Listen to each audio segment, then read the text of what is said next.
My name is John White of White's Turf Crew, and I also teach the 30-hour courses for landscapers and other people to get a license for pesticide applications. I'm here with my friend Kevin Monaco from Monaco Enterprises. We're here for the winner of Save the Yard, sponsored by Rise.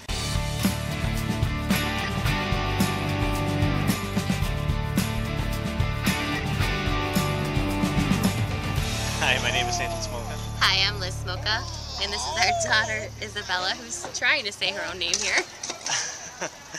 We entered a contest called Save That Yard, sponsored by Rise. I entered the contest to improve the overall look and curb appeal of my house and to provide a safe place for my daughter to play. We had an opportunity to meet with the homeowners, and their concerns were ease of maintenance, and this area gets a lot of deer and a lot of rabbit. So there was a lot of plants that they currently had that were damaged by the deer and the rabbit this past winter. So we removed everything in the front yard, planted a number of things with a lot of color, a lot of flowers that are deer and rabbit resistant. A lot of them are going to stay small by the windows and everything for security purposes, so everything doesn't get too bushed out, and the homeowners feel secure when they come home, and there's no issues as far as the beds, easy maintenance, and that's about it.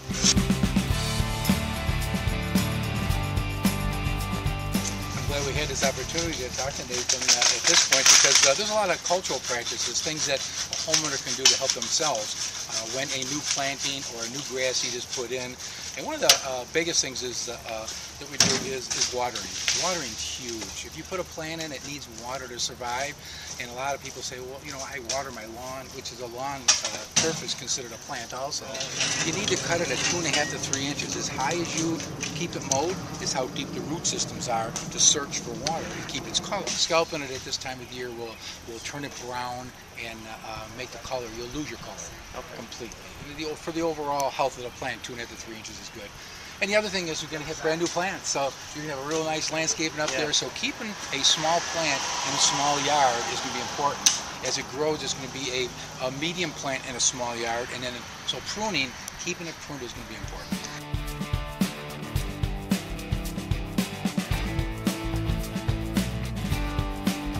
As you can see, the turf has many deficiencies. One of them is that it's very thin in spots. Could have been old summer insect damage from last year, could have been winter damage, but either way, we're going to have to fill these spots in with soil and seed, and we're going to use a variety. Most lawns in this area are fine fescue, ryegrass, bluegrass, a little bit of tall fescue moved into it, and some creeping bentgrass, but traditionally we're going to put the mixture of 3, fine fescue, ryegrass, and bluegrass. Soil, seed it, cover it, protect it from the birds, and then that will give it a chance to grow. Once it's up and growing and you mow it 3 times, then I can come in and address the weed infestation, which is competition for the grass, then the grass can flourish.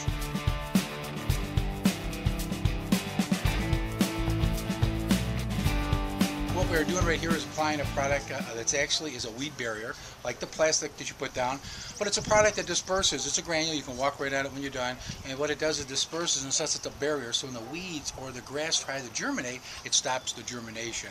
It's great. A professional will do it. They're going to leave a copy of the label with you and put a sign to acknowledge that it was done. A homeowner, you can do it yourself also. You're going to go to the store and you can buy this type of product, and it's a weed barrier, and it sets up in the bed. Very safe to utilize. Follow the directions, of course. The label is the law, and you'll get great results.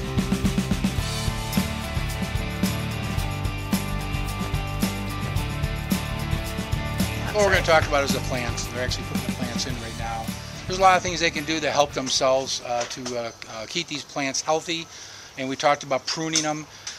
Insects, we get a lot of spider mites, a lot of mites on the plants, especially the junipers. We're going to get aphid activity. And actually right now, which is a couple weeks earlier than normal, is the jab beetle activity has started. And but we've purchased, Kevin from Monaco Landscape and did a fantastic job with a selection of plants. Location is huge. You put the junipers on each side of the porch. They're going to have to be pruned down. We got a small tree in a small front yard. In another 3 years, it's going to be a medium tree in a small front yard. And if you don't touch it, it's going to be a larger tree in a small front yard, which is going to start taking over and getting out of hand. So keeping it pruned back is going to be important, also for the overall health of the plant. The daylilies they're putting in right up front is for color, as you can see. Did a really nice job with that. They're clumped together so we can get some nice color with them. And again, watering is going to be really important. Cultural practices for them. They're going to start wilting. We do get 80, 85s here, and sometimes 90s in Buffalo. So cultural practice such as watering is very important.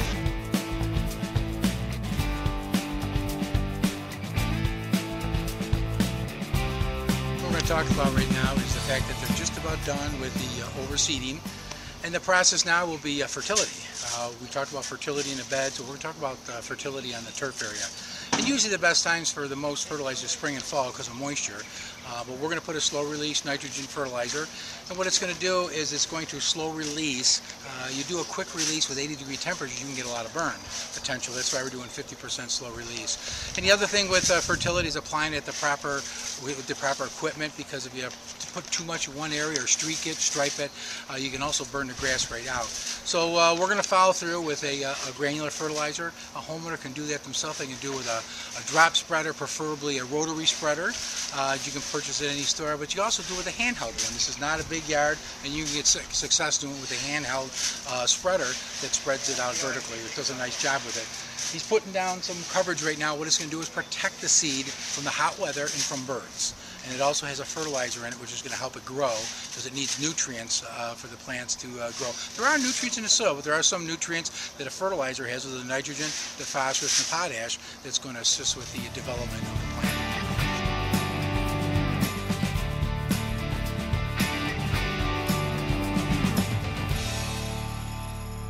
I think it's awesome. I'm really amazed at how wonderful it looks. It's a world of difference to me.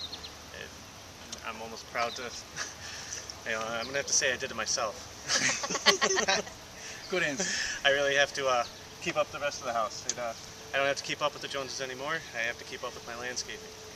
Thank you for saving our yard.